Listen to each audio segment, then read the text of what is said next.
Howdy toddy everybody, this is Tommy with Colonel Reb Scale Models coming at you with my little SPAD challenge update that I'm doing with Ron, Riddler40360. As you can see, I've got the decals on. They're pretty thick, and it took a lot of the microsaw to get them to set down. Most notably, the one in the rear here is actually a little bit too long, so it kind of sticks out over the little ribbed edges that you see on the edge of the, I guess the trailing edge of all the surfaces. So I may try to just go in there and just kind of, it would never set down, just so they're thick and they won't bend over the edges. So I may go in there with a new real sharp number 11 blade and just try to see if I can trim it just a little bit, or not. If it doesn't go good right off, then I'll just stop. I won't try to push it any further. Anyway, so I went with the reversed swastika decal. I didn't put the little Indian head. I just didn't feel like putting it on there. Didn't think it looked as good. So right now it's in the, it's gloss. I've got the decals on. I want to go back over it with another coat of gloss before I start doing the weathering. Some of the issues that I had with the decals, they did have a few little bubbles in them, and then probably the worst is on this back here. I don't know if the camera's going to show it or not. You can see where it's cracked, and you can see the white under there. So I don't know if I'll try to touch that up or just let it be and then weather over it. Like I said, they were very thick, and they didn't want to slide off the paper, and literally you could pick them up and hold them almost like a contact lens. They were that thick. So that one cracked a lot more than this one did. As you can see right here, right there, you'll see some cracking, which is very easy to see since it's white under it.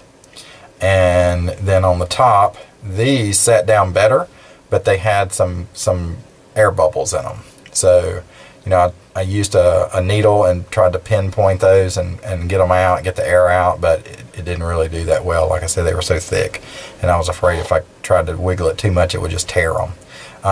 But overall, I think I'm happy so far. I've got I've already installed, obviously.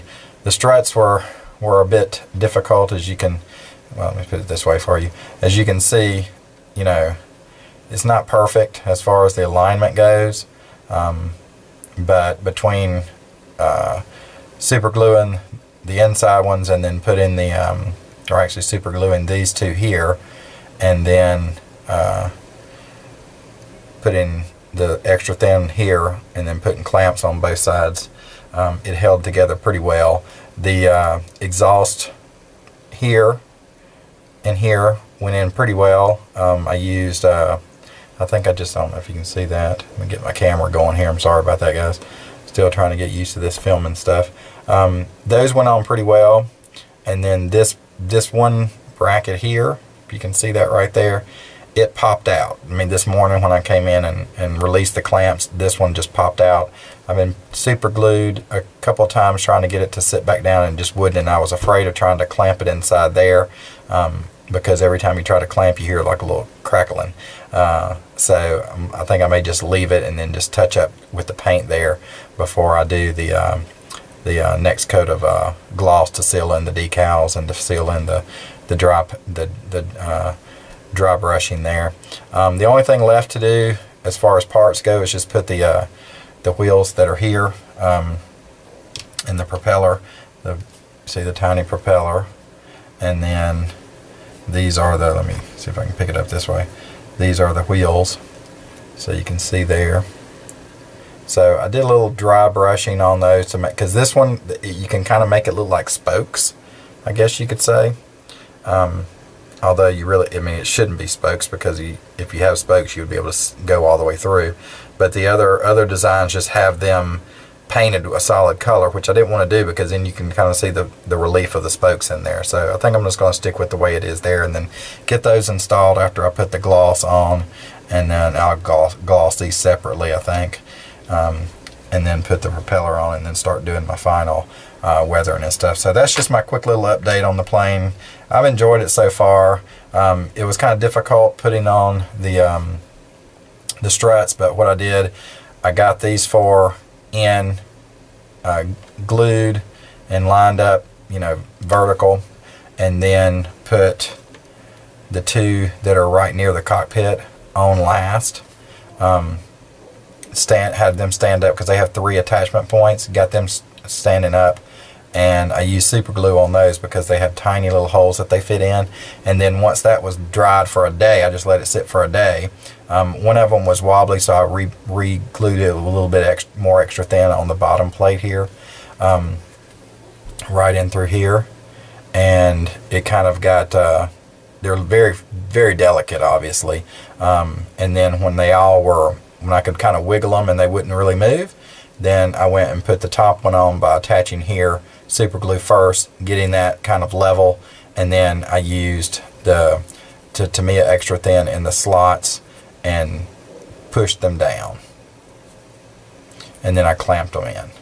So I could have gone with super glue all the way around, but I didn't. I just chose to do it here, and then let them all just kind of meld together. So seems to have held up pretty well. So hopefully it'll turn out well. I'm hoping to get finished, get the gloss on it tonight, let it sit for a day, and then start doing some the washes, and then maybe a filter at the end, and see how she turns out.